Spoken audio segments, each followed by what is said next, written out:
Nivetha Thomas తెలుగులో చివరిగా షాకినీ డాకినీ చిత్రంలో నటించింది. ఇందులో రెజీనాతో కలిసి నివేదా స్క్రీన్ షేర్ చేసుకుంది. 2022లో వచ్చిన ఈ సినిమా తర్వాత ఇప్పటి వరకు తెలుగులో నివేదా ఎలాంటి సినిమా ప్రకటించలేదు. దీనికి తోడు ఇటీవలే నివేదా చేసిన ఓ పోస్ట్ చూసిన ఫ్యాన్స్ ఆమెకి పెళ్లి ఫిక్స్ అయిందని అనుకుంటున్నారు. ఎందుకంటే ఇటీవలే తన ఇన్స్టాగ్రామ్ స్టోరీలో ఎన్నో రోజుల తర్వాత ఫైనల్లీ అంటూ లవ్ సింబల్ ని పోస్ట్ చేసింది. దీంతో ఖచ్చితంగా నివేదాకి పెళ్లి పీటలు ఎక్కబోతోందని అంతా అనుకుంటున్నారు.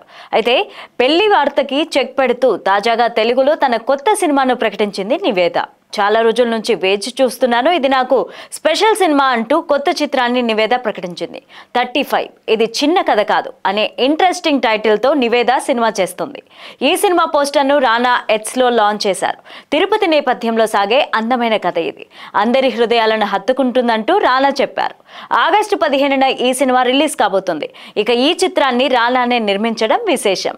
ఈ చిత్రంలో నందకిషోర్ అనే కొత్త దర్శకుడు ఇండస్ట్రీకి పరిచయం కాబోతున్నారు. ప్రియదర్శి, నివేదా థామస్ ఇందులో జంటగా నటించబోతున్నారు. ఇక సీనియర్ నటి గౌతమి కీలక పాత్రలో కనిపించనున్నారు. చైల్డ్ ఆర్టిస్టుగా ఇండస్ట్రీకి పరిచయమైన నివేదా థామస్ చప్పా కురీష్ అనే మలయాళ చిత్రంతో హీరోయిన్ గా ఎంట్రీ ఇచ్చింది. అనంతరం తమిళం, మలయాళంలో పలు సినిమాల్లో హీరోయిన్ గా చేసింది. ఇక 2016లో నానికి జోడీగా జెంటిల్మెన్ చిత్రంలో నటించి టాలీవుడ్ కి పరిచయమైంది. ఈ సినిమాలో నివేదా క్యూట్నెస్ కి కుర్రాళ్ళు ఫిదా అయిపోయారు. ఆ వెంటనే నానితో నిన్ను కోరి చిత్రంతో మరో హిట్ కూడా కొట్టేసింది ఈ బ్యూటీ. అయితే ఆ వెంటనే జూనియర్ ఎన్టీఆర్ తో జై లవకుశ చిత్రంలో ఆఫర్ కొట్టేసింది నివేదా. ఇలా టాలీవుడ్ లో వరుసగా చిత్రాలు చేసి బిజీ అయిపోయింది నివేదా. ఇక 2021లో పవన్ కళ్యాణ్ ప్రధాన పాత్రలో నటించిన వకీల్ సాబ్ చిత్రంలో కీలక పాత్ర పోషించింది. ఈ సినిమాలో తన నటనతో నివేదా ఆకట్టుకుంది. ఆ తర్వాత షాకినీ ఢాకినీ చిత్రం చేసినా అది పెద్దగా వర్కౌట్ కాలేదు.